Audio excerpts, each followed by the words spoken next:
regularly seek out credible news sources outside corporate media, and real news is one source I've come to rely on.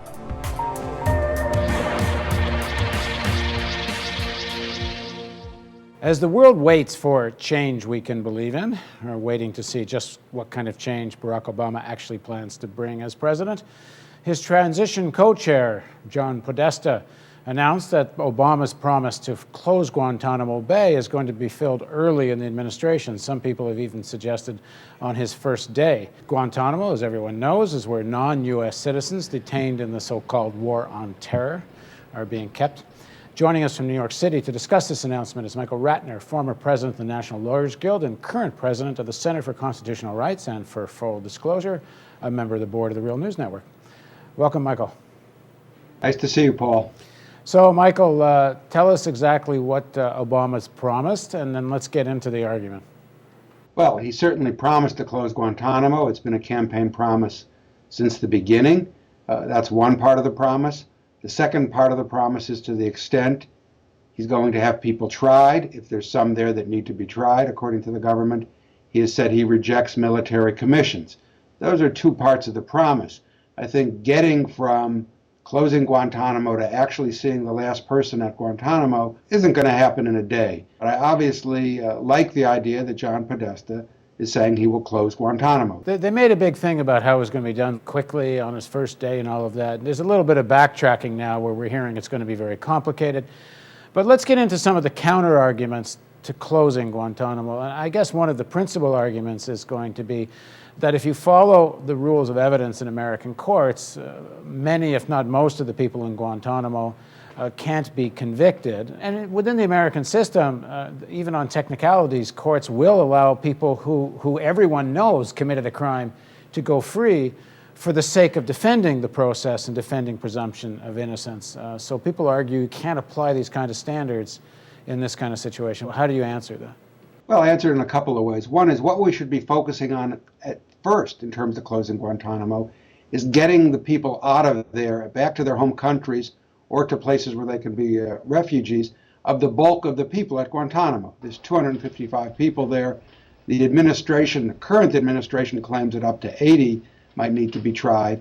The number, and I have no idea how good their evidence is or what they really know, because everything we've seen so far has been essentially false. But let's say the number's 24. What we ought to focus on right now is getting the other 240 people out of there. And what we need to do, and what the administration has to do, is make deals with the home countries that those people are from, or if they can't be repatriated to their home countries, get them asylum as refugees in other countries. So to say that it's going to be difficult by focusing on the few cases where there might or might not be difficulties, which we can discuss, is really looking at the telescope the wrong way. What we need to be looking at is the right way and get the bulk of the people out of Guantanamo immediately. So that's one section of people. Now, does the military recognize or agree that in fact the bulk of the people have been essentially illegally detained? Yes, I think they do. I mean, illegally, I don't think they do that. They claim they were enemy combatants in most cases. Some of them, they're no longer enemy combatants. They never like to say that someone was picked up wrongly, although many of those people were. One of the reasons we know the number roughly is because the administration itself only put forth a number of 70 or 80. Not only, that's a huge number, but it's not 255. So what about these other guys? So the other guys should be released in some fashion to their home countries or to a refuge country. I'm actually not sure where the case of the Chinese Uyghurs ended up. Are they still being held, or did they ever get let go? The Uyghurs are a very important case. Those are 17 people from Western China who were picked up in Afghanistan, who had nothing to do with terrorism, nothing against the United States ever, and they're no longer enemy combatants, even according to the United States. But even though that determination was made a couple of years ago, they're sitting in Guantanamo because the U.S. has made no effort to take them to another country or really push another country to take them. Now, why another country? If the United States was responsible for illegally detaining these people, and they were picked up, I know the military tribunal found them not guilty. I think there's a case headed towards the Supreme Court. I don't know whether it's been heard yet, where the federal court decided that there's no right to hold them. On the other hand, the presidential order said that they should be held, and at the time the federal court said, if I understand it correctly, you can't overrule the president. So there's the whole issue of what is presidential authority here. But in the case of the Uyghurs, and perhaps for others, they don't want to go back to China because they're afraid of persecution. As far as I know, they can't find any other country to take them. But why doesn't the United States owe them refuge, given that it's the United States that put them there in the first place? Yes, of course the United States owes them refuge. I mean, they were picked up wrongfully. They were held wrongfully in Guantanamo for years. If they can't find another country that wants to take them or where they want to go, they should be brought to the United States. And to catch you up on the law, that's exactly what happened. In the court, the original judge, which heard the case a month ago, said that they ought to be brought to the United States. The U.S. government immediately appealed to the Court of Appeals, saying the judge has no authority to bring them into the United States, and even saying beyond that, in this so-called war on terror, we have a right to hold really anybody we want for as long as we want, and no court can tell us differently. So that case is going to be argued on November 24th. We'll see what happens. We'd actually set up homes for the Uyghurs, et cetera, in Washington where they could have been taken. And of course, they've been there 7 years and they should be gotten out. Have we heard anything from the Obama camp on the Uyghur case? No, nothing on the Uyghur case. We've really heard nothing about how they plan to deal with this issue, because let's say the bulk of the people, let's say 255, let's say 230, 240, have to get into other countries or into the United States or somewhere if they're going to close Guantanamo. Are they thinking of just bringing them the first day on big airplanes to a facility in the United States, a prison, and then processing the people there and technically closing Guantanamo that way before they can get the people out? We don't know. We do know that there's still, the first question you asked me about this, which I do want to address, this question of the dozen or so people who the U.S.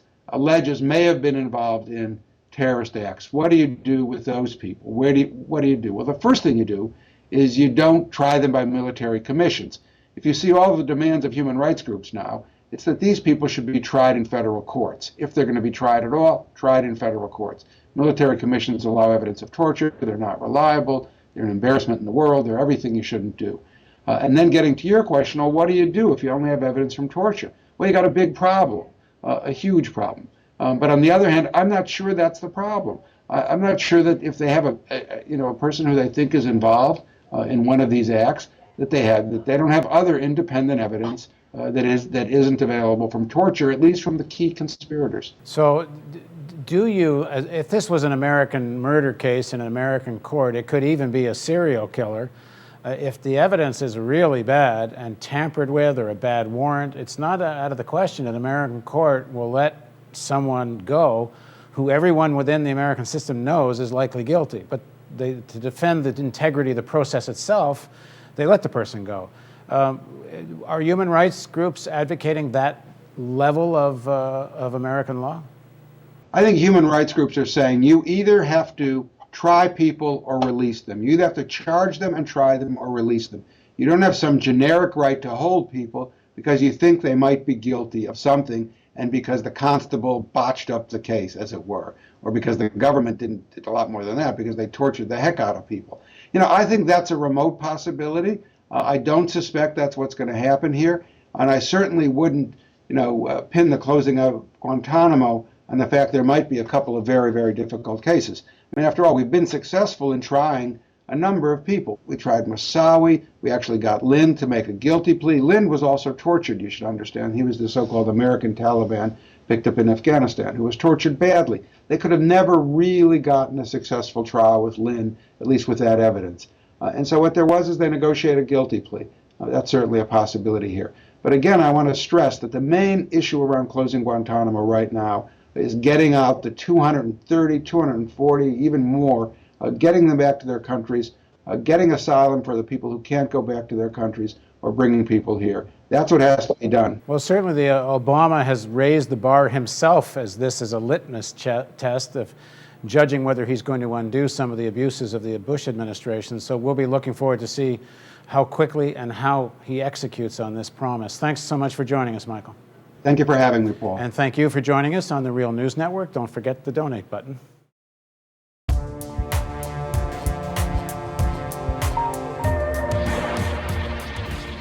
Endless wars, abuse of powers, declining living standards, and the climate change crisis. The stakes couldn't be greater in the U.S. 2008 presidential elections. And with your help, we're moving our news operation to Washington, D.C., where we'll focus on money and corruption. For example, big oil and arms companies shape American economic and foreign policy with far-reaching effects on the lives of ordinary people. With allies in government, trade unions, the media, and in think tanks, they're a hidden hand that controls the commanding heights of American politics. Taking on the industrial military complex is what real change requires. Even former presidents and high administration officials have said so. But corporate television news treats such positions as marginal. Well, we think it's the decisive issue in the coming presidential elections. Uncompromising journalism requires questioning assumption, interrogating structures of wealth and power. Corporate TV news just won't do it. Only a news organization that's truly independent can tackle such issues with courage and tenacity. And we'll take on corporate TV news live. You'll watch TV news with our panel of writers, journalists, scientists, and historians. You'll be able to join in by phone, webcam, chat. Together, we'll discuss and debate what's the real story and take on the myth and the propaganda. But this is only possible if you support us now. We need to prove that a viewer-funded model works. So if you want the real news, we need you now. Please click on the donate button and give generously. Now's the time to decide if you want the real news to thrive. Your tax-deductible donation makes it possible. Please contribute at therealnews.com.